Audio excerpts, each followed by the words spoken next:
All right, try to get this thing going here real fast. So, like I tell people all the time, you live inside the new heaven and new earth that was prophesied in Isaiah 65 and 66, as well as Revelation 21 and 22. You live inside the new heaven and new earth right now, whether you believe me or not. The entirety of biblical prophecy has been fulfilled in the ancient past. We are awaiting the fulfillment of nothing. As a person who has this stance, I realize that it is very peculiar. It's not what you're usually going to hear. But considering or continuing along in this very odd line of thinking, I suppose, I want to talk about this guy, John the Baptist. I consider him to be one of the most overlooked prophetic figures in the Bible. Everybody knows John the Baptist, but no one seems to recognize the prophetic significance of this guy, even though he is obviously prophetically significant. One, John the Baptist is most definitely the prophesied Elijah to come. There seems to be a lot of confusion over this. A lot of people seem to believe that Elijah even is going to come in the future. No matter the fact, go look at Matthew 17 or Matthew 11. I really like the account of Matthew 17 more. Jesus tells you plainly, amongst there and many other places, Jesus tells you plainly that John the Baptist is Elijah. There is no reason to believe Elijah is coming again in the future. I often think it's an extremely interesting situation. In the entirety of the New Testament, there's only two detailed births. One, of course, is Jesus. Who's the other one? It's John the Baptist. How individuals notice this or overlook this as being significant, I'm not really sure. Before John the Baptist is even born, dang near every prophecy regarding Elijah from the Old Testament is attributed to him. Before he's born even. In Matthew, the third chapter, John the Baptist is out there in the wilderness. You know, he's eating locusts and honey, and he's drawing huge crowds of people, so large that the religious authority structure of the day, the Jewish authority structure, sends some individuals out to go see what's going on with this guy. Who's this guy drawing all these big crowds? When they get out there, John the Baptist greets them by saying, "Brood of vipers, who warned you to flee from the wrath to come?" And that is the thing I want to think about and focus on for this video. I wrote an article regarding this that will be up in like 2 hours or an hour or so. It'll be up eventually. I'll link it once it's connected. It's already done, but I'm shooting the video a little bit too early probably. We will get better about that. I will certainly work on getting these posts connected better, but the article's written. It'll be down there in the link on lastdaysrevealed.com. And this wrath that's spoken by John the Baptist when he says, "Brood of vipers, who warned you to flee from the wrath to come?" That wrath, has that wrath come? Are we in 2017 awaiting the wrath that was spoken by John the Baptist? Are we awaiting it? It's an interesting question, isn't it? I mean, it seems a little silly even to ask, because the answer would most directly be, yeah, that wrath already came. It happened in the ancient past. He said those words like 2,000 years ago. If the wrath didn't fall on them, that guy's a false prophet. This creates an interesting problem, though, because that wrath that's referred to by John the Baptist, is that wrath the same wrath that Jesus refers to? Let's see. In Matthew 23, again, one of many places where this is, Jesus is discussing, or disgusting, that's such a nice way of putting it.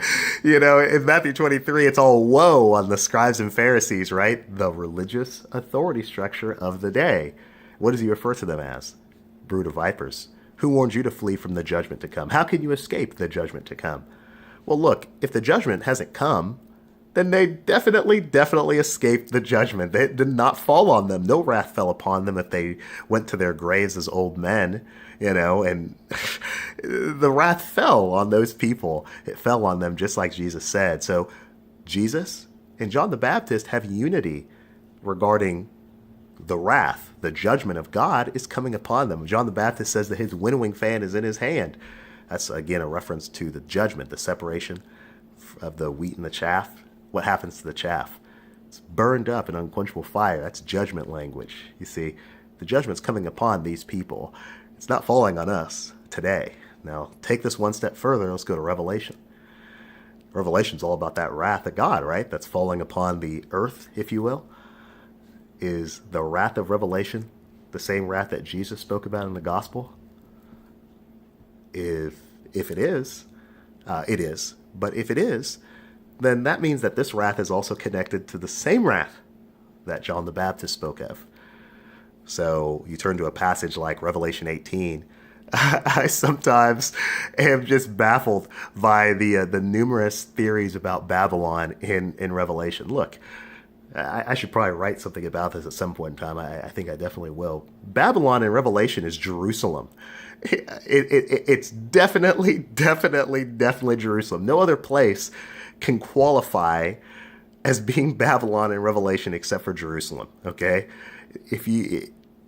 what do you say? Revelation 18:24 says that inside the city Babylon that was destroyed is found the blood of the prophets, the blood of the saints. It's talking about the blood of the righteous. It says the blood of those who have been, inside of it was found the blood of all those who have been killed on the earth.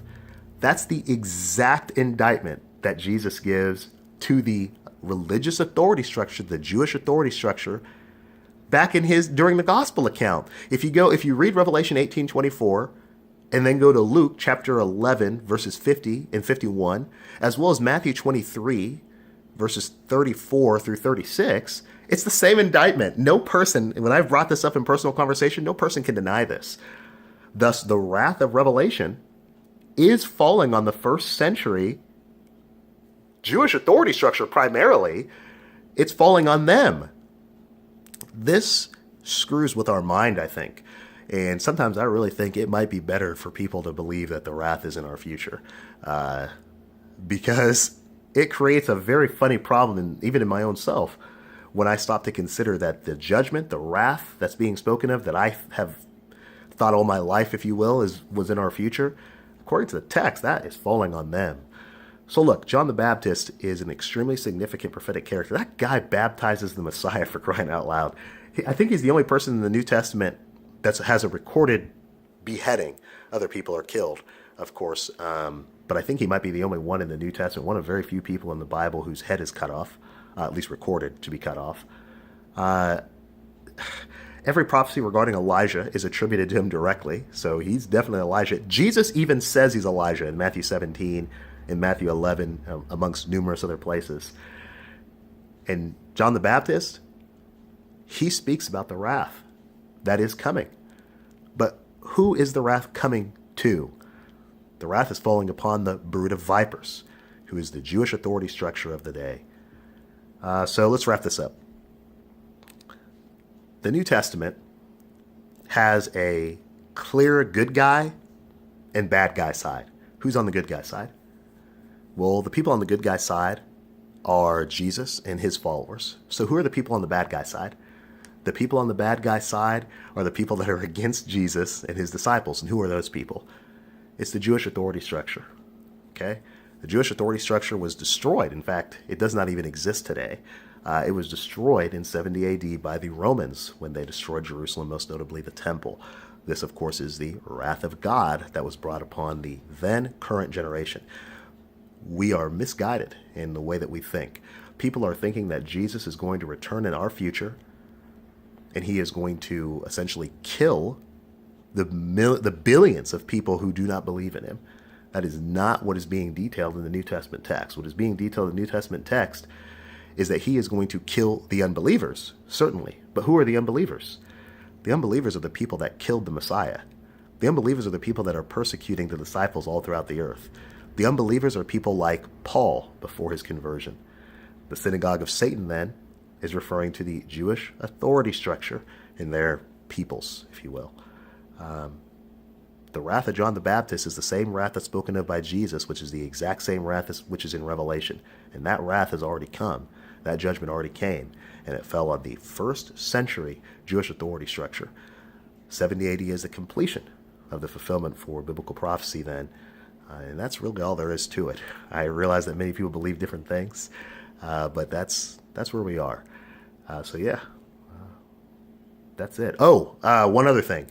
I'm definitely going to be working on that date, September 23rd, 2017. This thing is baloney. I don't know how many times something like this can happen before people can start to realize, like, look, this thing is loaded with holes, has tons and tons of problems. But that's really information for a separate video. But yeah, September 23rd, 2017, insignificant date, has nothing to do with biblical prophecy. Using Revelation 12 and saying that this is what's being discussed is ridiculous. This is not real. And but I'll make a separate video about that. So that's it. We'll see you.